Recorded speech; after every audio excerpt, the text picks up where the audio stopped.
하면서 무기 개발에 가까워진 것인데요. 미국은 물론이고 국제적으로 한국의 핵 개발 소식에 찬동하며 응원하는 움직임이 일어났다고 하는데요. 그동안 핵 개발에 강력하게 반대한 미국도 태도를 바꾸며 한국의 개발을 지지하는 모습을 보였다고 하죠. 바로 북한의 존재가 이를 가능하게 했다고 합니다. 대체 어떤 일이 한반도에서 벌어지고 있는지 지금부터 자세하게 설명해 드리겠습니다. 한국이 또 한 번 놀라운 성공을 거뒀습니다. 4세대 원전 소듐 냉각 고속로의 핵연료로 재활용하는 첨단 기술인 파이로 SFR 실험을 거쳐 안정적으로 재처리 기술을 확보했기 때문인데요. 사용된 핵연료가 쌓여 있습니다. 98.1%에 달하는 양인 50만 7,748다발이 현재 원자력 발전소 지하에 묻혀 재처리되기를 기다리거나 해기되길 기다리고 있죠. 원자력을 띠고 있는 이 원료를 제대로 해결하지 않으면 한국은 원자력 사고도 날 수 있었던 위험한 상황 더 깊은 곳을 파내 핵연료들을 묻을 수 있게 처리하거나 안전하게 이 핵연료를 재가공해야 하는 일이 필요했습니다. 하지만 미국에서 핵연료 재가공에 대해 완강한 거부 의사를 표현했죠. 재가공 시 나오는 플루토늄과 우라늄 자원이 큰 걸림돌이었습니다. 소량이라도 나올 시 이를 이용해 핵폭탄을 개발할 수 있다는 점에서 정치적으로 재가공은 불가능했죠. 그러나 미국의 허가를 받아 이를 해결할 수 있는 수단이 생긴 것입니다. 원래였다면 불가능한 재처리의 물꼬를 터준 인물은 우리가 잘 아는 인물이었는데요. 바로 빌 앤드 멀린다 게이츠 재단의 의장 빌 게이츠입니다. 세계에서 일어나는 빈곤과 에너지 문제 해결에 집중하는 그는 원자력에 깊은 관심을 보인 인물입니다. 화석 연료에 의존하지 않고도 많은 양의 에너지를 생산할 수단을 원자력으로 보는 그는 한국에 큰 관심을 보였는데요. 바로 한국에서 소듐 냉각 고속로 원전을 개발했기 때문이죠. SFR은 현재 연구개발 중인 원자로 가운데서 지속가능성은 물론이고 경제성 및 안전성에서 탁월한 원자로로 현재 4세대 원자로 기술 중 가장 발전한 기술입니다. 한국은 SFR 원전을 세계에서 가장 먼저 개발한 국가로 빌 게이츠가 탐낸 기술을 먼저 개발했지만 정치적인 이유와 비용 문제로 인해 제대로 기술을 적용하지 못했습니다. 이 사실을 안 빌 게이츠는 SFR 기술을 활용하고자 한국을 방문했죠. 독자적으로 소듐 냉각 고속로를 개발한 빌 게이츠는 테라파워라는 회사를 세워 개발에 수천억을 쏟아부었습니다. 하지만 이 기술이 한국이 개발한 기술에 비해 뒤처진 것을 깨닫고 이를 참고하고자 한국을 들린 것입니다. 덕분에 한국은 SFR 기술을 시연하고 이를 활용할 기회를 얻게 되었죠. 그동안 미국의 간섭으로 인해 원자로 개발에 뒤처졌으나 빌 게이츠의 개입 덕분에 SFR 기술을 활용할 수 있게 되었습니다. 미국 역시 빌 게이츠가 개발하는 SFR 원자로 기술에 탐을 내던 상황 한국의 SFR 개발을 허용함으로써 빌 게이츠 기술 개발을 간접적으로 지원한 것인데요. 이 기회를 활용해 한국은 핵연료 재처리에 손을 댈 수 있었습니다. 핵 개발에 한 발 가까이 다가갈 수 있었던 것이죠. 덕분에 한국은 핵연료 재처리 기술을 완성할 수 있었고 실제 지하에서 실험을 성공하면서 핵 개발에 필요한 중요한 기술을 손에 넣으면서 북한에 맞대응할 무기를 얻게 되었죠. 미국 역시 한국의 핵연료 재처리 기술 완성을 알게 되었습니다.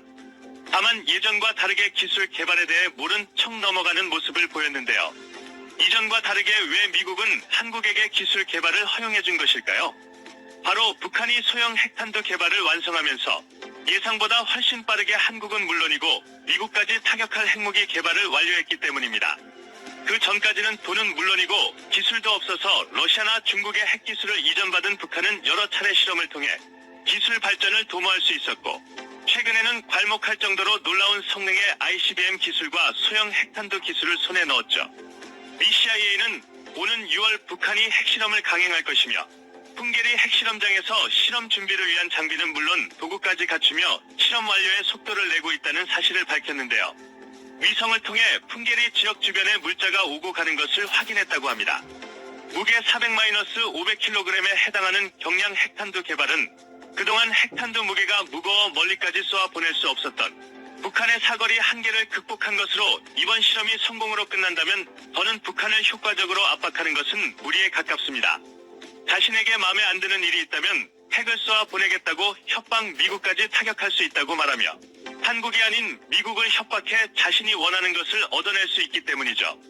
미국에서도 북한의 위협에 대해 여러 측면의 분석을 거듭했지만 이번 7차 핵실험은 가장 위협적인 요소로 보고 사드 배치는 물론이고 핵 제압을 위한 수단을 강구해야겠다는 결론을 내린 것입니다. 그 수단 중 하나로 한국이 자체 핵 개발을 용인하는 것이죠. 그동안 핵 개발에 대해 미국이 반대를 거듭했던 것은 한국이 핵 개발을 하면 북한은 물론이고 일본까지도 핵 개발에 뛰어들어 동아시아는 미국의 컨트롤 없이도 핵전쟁으로 인한 멸망을 맞이할 수 있었기 때문입니다. 그나마 해구산 보호를 선언하며 한국과 일본을 억제한 덕분에 큰 사고가 일어나지 않았지만 북한이 핵실험을 강행한 끝에 더는 미국의 해구산으로는 부족하다는 현실이 드러난 것이죠. 한국 정부는 이를 위해 미국 핵탄두를 한국에 이전하는 계획을 주장 현재 미국이 운영하고 있는 핵탄두를 한국에 배치하는 방법을 동원, 간접적으로 북한의 핵 도발을 막겠다는 생각을 했는데요. 하지만 미국의 허락이 있지 않으면 핵을 쏠 수도, 그렇다고 움직일 수도 없기에 이 방법은 많은 전문가들 사이에서 비난을 받았습니다. 국가가 온전히 핵을 가질 수 있어야만 비로소 핵을 가졌다고 할 수 있는 것이죠. 그 결과가 바로 핵연료 재처리 실험입니다. 이번 실험에 대해 미국 아이다호 연구소, 아르곤 연구소는 물론이고 한국원 자력연구원이 연구한 결과를 보고서로 작성 JFCS에서 이를 허락하면서 핵 개발이 빠르게 진전되었습니다. 서울대학교 공학전문대학원 교수인 핵공학자 석윤열에 따르면 한국은 1조 원만 핵 개발에 투자하면 그 이후로 핵무기를 찍어내는데 100억 원 정도만 투자하면 된다고 말하며 한국 과학기술 수준과 보유하고 있는 플루토늄 양만 계산해봐도 핵무기 5,000개를 만들어낼 수 있다고 바라봤는데요. 이번 재처리 기술 실험이 성공함에 따라 핵무기 개발 완료까지 대략 1년 정도의 시간이 소요될 것으로 분석됩니다. 이 기간 동안 북한의 도발에 맞서 미국과 공동 대비를 한다면 충분히 한국은 핵무장을 통해 핵보유국으로 거듭나게 되는 것이죠. 국제원 자력기구 역시 한국의 재처리 기술 실험 성공을 알게 되었고 이에 대해 지지하는 의사를 표명하며 한국 핵 개발에 긍정적인 답변을 보냈습니다. 특히 올해 9월부터 IAEA 의장국을 맡게 되는 한국이기에 이번 핵 개발 지지는 의미 있는 메시지라 볼 수 있는데요.